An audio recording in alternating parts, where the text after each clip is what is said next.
Another day, another video, another angle of my apartment. As one might imagine, I have many stories from being a black nanny for a wealthy white child, but one that always sticks out in my memory is the time where she told me that mosquitoes don't like to drink my blood because my skin is brown.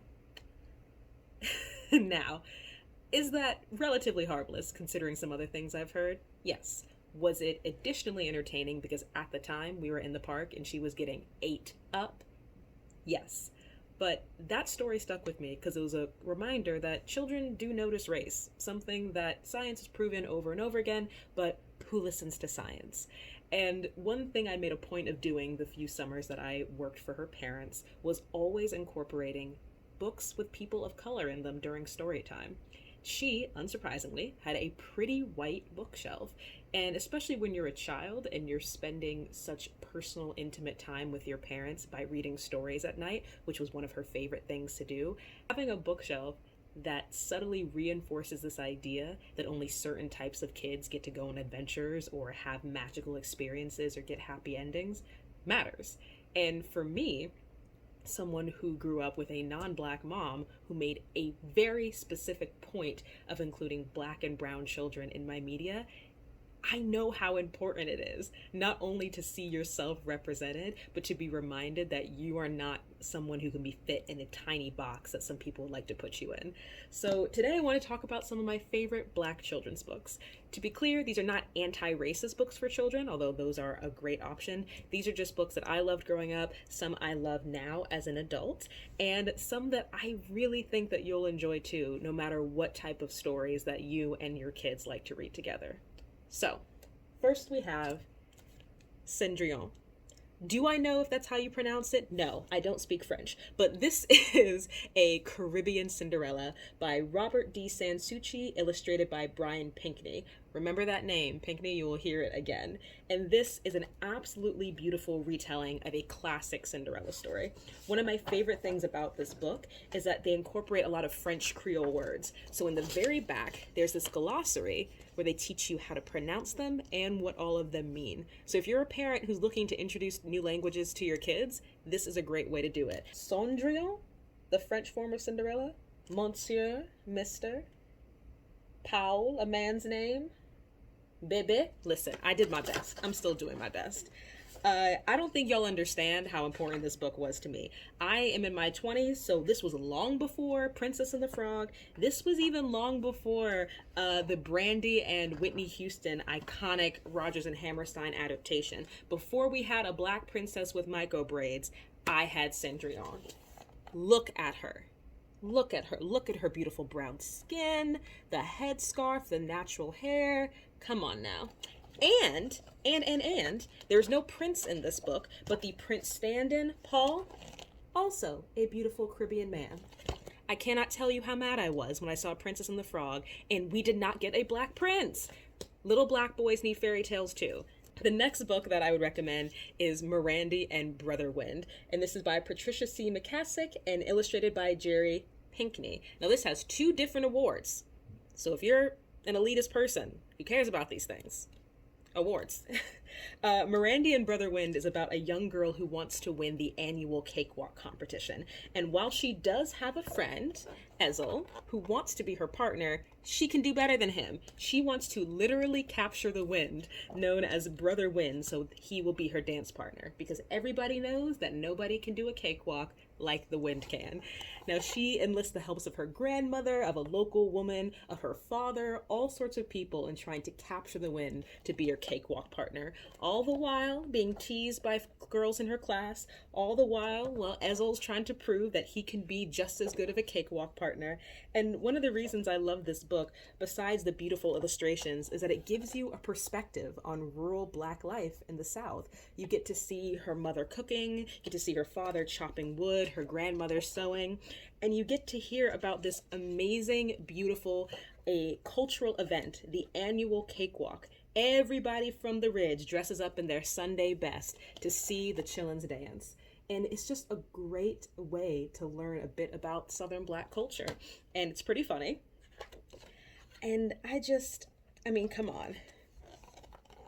Every little Black girl has made that pose when she's trying to tell off her friends. It's just one of those things that I really loved growing up because it reminded me of spending time on my grandmother's farm and all of the people dressed up in their Sunday best when we would go to church or go call on people on the weekends. So, Morandi and Brother Wind. The next book I'd like to recommend is Sulwe by Lupita Nyong'o. Now, obviously, this book came out in the last few years. This is not something that I read growing up, but I really loved it because it spoke about colorism. And that is something, this cat, and that is something that I was really fortunate to not experience in my family growing up. I mean, can I help you? Are you going to be in every video? So I am the darkest person on my mom's side of the family, and something I am exceedingly grateful for is that she never made me feel less beautiful. She never made me feel less smart or desirable or wanted because my skin was darker than my sister's. And this story is about a young girl named Sulwe who is born darker than everybody else in her family. She's born the color of midnight, and she wishes she could be like her sister, who's the color of high noon, who gets all the attention and the friends and all of the kind nicknames. And she wishes that so hard that she ends up trying to make herself lighter. She tries erasers, she tries eating light food, she tries using her mom's makeup. And it really is a beautiful story of a young girl coming into her own, of realizing her beauty is on the inside, but on top of that, that darkness is beautiful too. Beauty isn't something that's reserved solely for people who are light. And she learns that when she goes on this fantastic nighttime adventure and learns of the story about Night and Day, who were sisters. Everybody loved Day because she was beautiful, she made the crops grow, and everyone hated Night. They hated Night so much that she disappeared, and the world only had sun, which is something that sounds good to begin with before you realize how detrimental that could be. And through this nighttime adventure, she learns of how the sisters reconcile, how Night learns why she is beautiful, why she is special, why she has a place with the people on Earth. And when she wakes up the next morning, she has this awakening about who she is and why she is beautiful in her own way. And if she ever needed a reminder of her brightness, she could look up into the darkest sky and see herself, that she is beautiful inside and out. Now, this is illustrated by Vashti, which is another amazing illustrator. And these scenes between Sulwe and her mother in particular, I just find so touching and remind me of my own mother. So if you've ever had a child who feels different, who feels left out, who wishes she could look different or he could look different, I would recommend Sulwe. And especially if you have kids who are different skin tones. Even if you think that you are like my mom and not prioritizing one person over the other, it's still helpful to talk about it. And this, of course, is the beautiful actor, Lupita Nyong'o, who wrote this book, from which Sulwe is based on.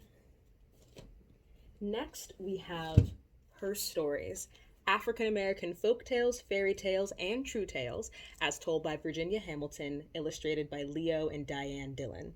Again, more awards, award-winning books. I checked this book out of the library probably every single month when I was a kid. This is one of my favorite books of all time, and once it popped back in my memory as an adult, I had to have it. This book is separated into a variety of chapters. They have fairy tales, supernatural tales, folk tales and legends, and true tales. Again, the illustrations are absolutely beautiful.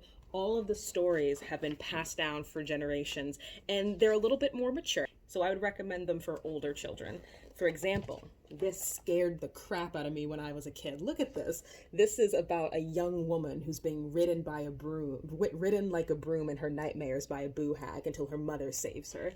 One other thing I love about this book is that in the very, very back, they have a collection of true tales. So these are real women's stories. One of my favorites is Lettice Boyer from Way Back. That's a little illustration of her. This story starts with, Lettice Boyer is my name. I'm 110 years old. My mind is clear, but my memories come up short in these last 10 years. Oh, I've been here from way back. I was here when Nat Turner rose up, when the stars fell down, when the war came in, when the surrender came. I am still here. This is an absolutely beautiful book that has so many different stories from the African-American South to the African diaspora, tales of talking animals, of little girls who outwit the devil, of young women who fall in love with princes from the sea. I love this book so much, and there's something in here for absolutely everyone. As I said, some of these stories can be a little scary. Some have, witches and boo hags and vampire women, but, I was super into that stuff as a kid, so something to keep in mind if you have really, really little ones. But this is one of my absolute favorite stories, collections of all time, and I would recommend also reading the stories at the very end about real Black women as well. The other book I want to talk about, I actually don't have with me right now because I gave it away, but I will purchase another one because it was my favorite book growing up, The Talking Eggs. Now, The Talking Eggs is also illustrated by a Pinkney, and you can tell once you see the images.